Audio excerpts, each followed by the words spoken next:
ng paaralan na may bayad nga ang certificates at nagbigay nga sila ng sulat ng pamamasko. Pero para naman daw ito sa pagpapaayos ng paaralan. Sa DepEd Order No. 13 na inilabas kamakailan, bawal ang paniningil ng graduation fee at kung maniningil man ay dapat sa napagkasunduan ng magulang at minimal lang.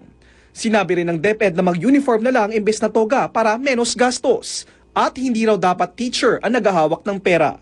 Naiparating na sa DepEd Main Office ang reklamo ng mga magulang dito sa Jacinto Ponce Elementary School. Aaksyon na naman doon kaagad ng DepEd. Paalala ng DepEd sa mga magulang, bawal ang paniningil ng graduation fee sa latang papublikong paaralan. Mula rito sa Baliwag, Bulacan, JP Soriano. Nakatutok, 24 oras. Pinagigting ng Metro Manila Development Authority ang paghuhuli sa mga tinatawag na mga smoke belcher o yung pong mga sasakyan na nagbubuga ng maitim na usok. Mismong si Chairman Oscar Inocentes ang nanguna sa panghuhuli kahapon. Nakatutok si Cesar Apolinario. Mahina ang takbo ng jeep na ito habang papalapit sa mga taga-MMDA kaya hindi halata na nagbubuga ng maitim na usok. Pero inutusan ng driver na apakan ng gas. Maya-maya pa nagbuga ang tambutso ng sobra-sobrang itim na usok. Pumalo sa 3.23K ang reading ng smoke density test machine. Bagsak dahil 2.5K ang pasadong reading sa mga sasakyan para masabing pumasa ito sa roadworthiness at environmental compliance. Tambutso naman ng jeep na ito ang ininspeksyon. 5.98K ang reading. Bagsak din kaya gaya ng naunang sasakyan, kinumpiska ang plaka ng jeep. Ayusin nila yan, sasakyan nila para makalbas ulit. Ininspeksyon din ang mga bus at iba pang sasakyan pero wala namang nahuli.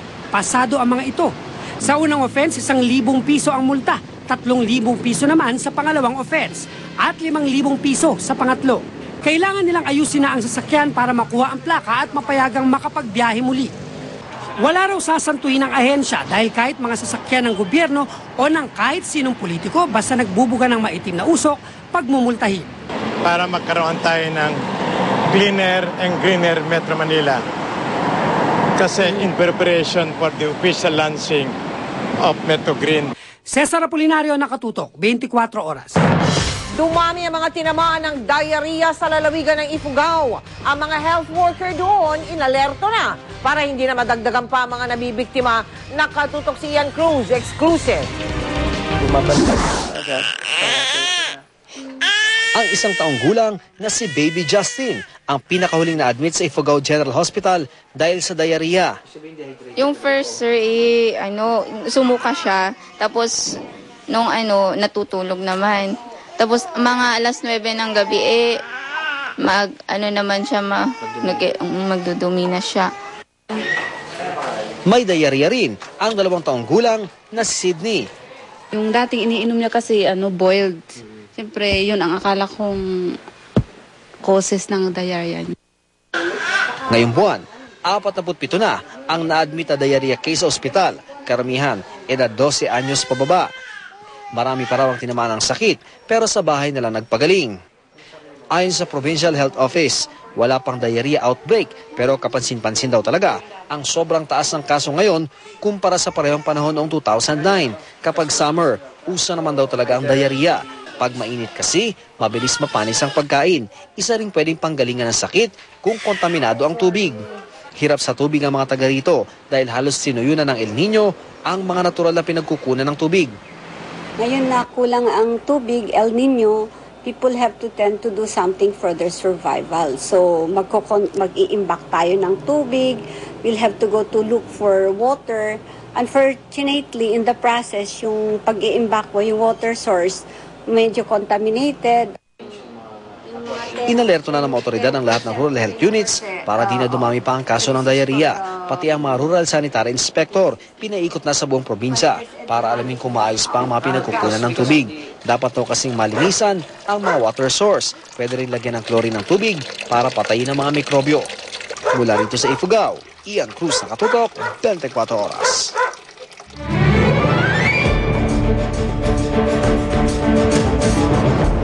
Limamputsyam na araw bago mag-eleksyon 2010, pagsukpo sa kahirapan ang isinusulong ni Jejo Marbinay. Yan ay kapag nanalo siya sa pagka-vice-presidente. Isa po yan sa mga payag ni Binay nang humarap siya sa Ikaw na Ba?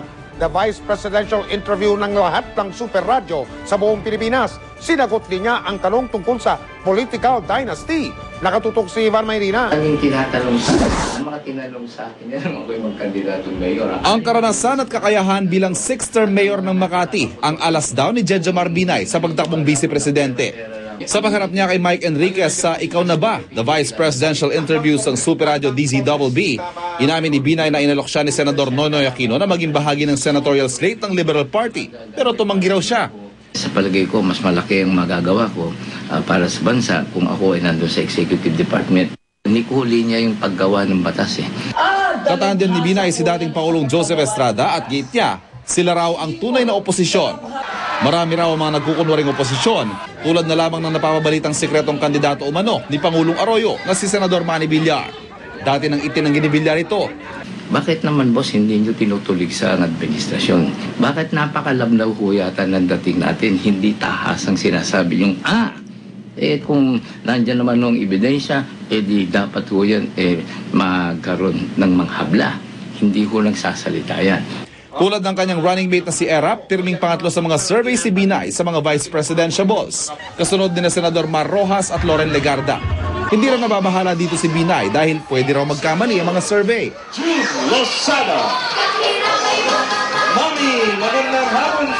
Kasabay ng pagtakbo ni Binay bilang vice-presidente ang kanyang anak na si Junjun Binay na tumatakbong mayor ng Makati at anak na si Abigail bilang kongresista ng 2nd District ng Makati. Walang nakikitang masama si Binay sa political dynasty. Gusto kong manilbihan ng isang kamag-anak. May qualification po naman ito. Bakit naman po natin pagbabawalan magkandidato yan? Ang importante po, ito po nagpipresenta, lumalaban po yan sa isang malinis at marangal na halalan. Kung mahalalang tambalang Erap Binay, ang pagpapalakas sa mga local government at pagsugpo sa kahirapan at gutom daw ang magiging sentro ng kanilang plataforma. Aminado si Binay na sa kalaunan, ang pinakamataas na pwesto sa bansa, ang kanyang punteriya. Ivan Mayrina, nakatutok, 24 oras. Nakipagpulong ang mga taga-COMELEC sa mga opisyal ng PNP, ng AFP at mga kumpanyang magde-deliver ng PCOS machines na gagamitin sa eleksyon. Pinag-usapan din ang ilalatag na seguridad. Nakatutok si Tina Panganiban Perez.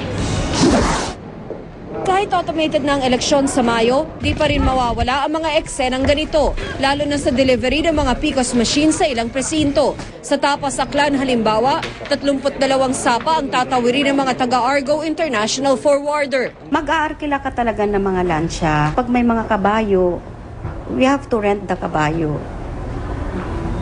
Kasi may areas talaga na kabayo yung ano. Wala namang problema ang Germaline Enterprises na nakatokang mag-deliver ng mahigit 7,000 PCOS machines sa NCR. Wala namang pong masyadong problema sa NCR kasi accessible po naman lahat. May kanya-kanyang security personnel ang mga forwarder. Dagdag seguridad naman mula sa PNP at AFP. We know for a fact that there will be tremendous security requirement that will be demanded from the PNP and the armed forces just the same. So, just like the armed forces of the Philippines, we are really committed in throwing all the resources to the PNP to make this election.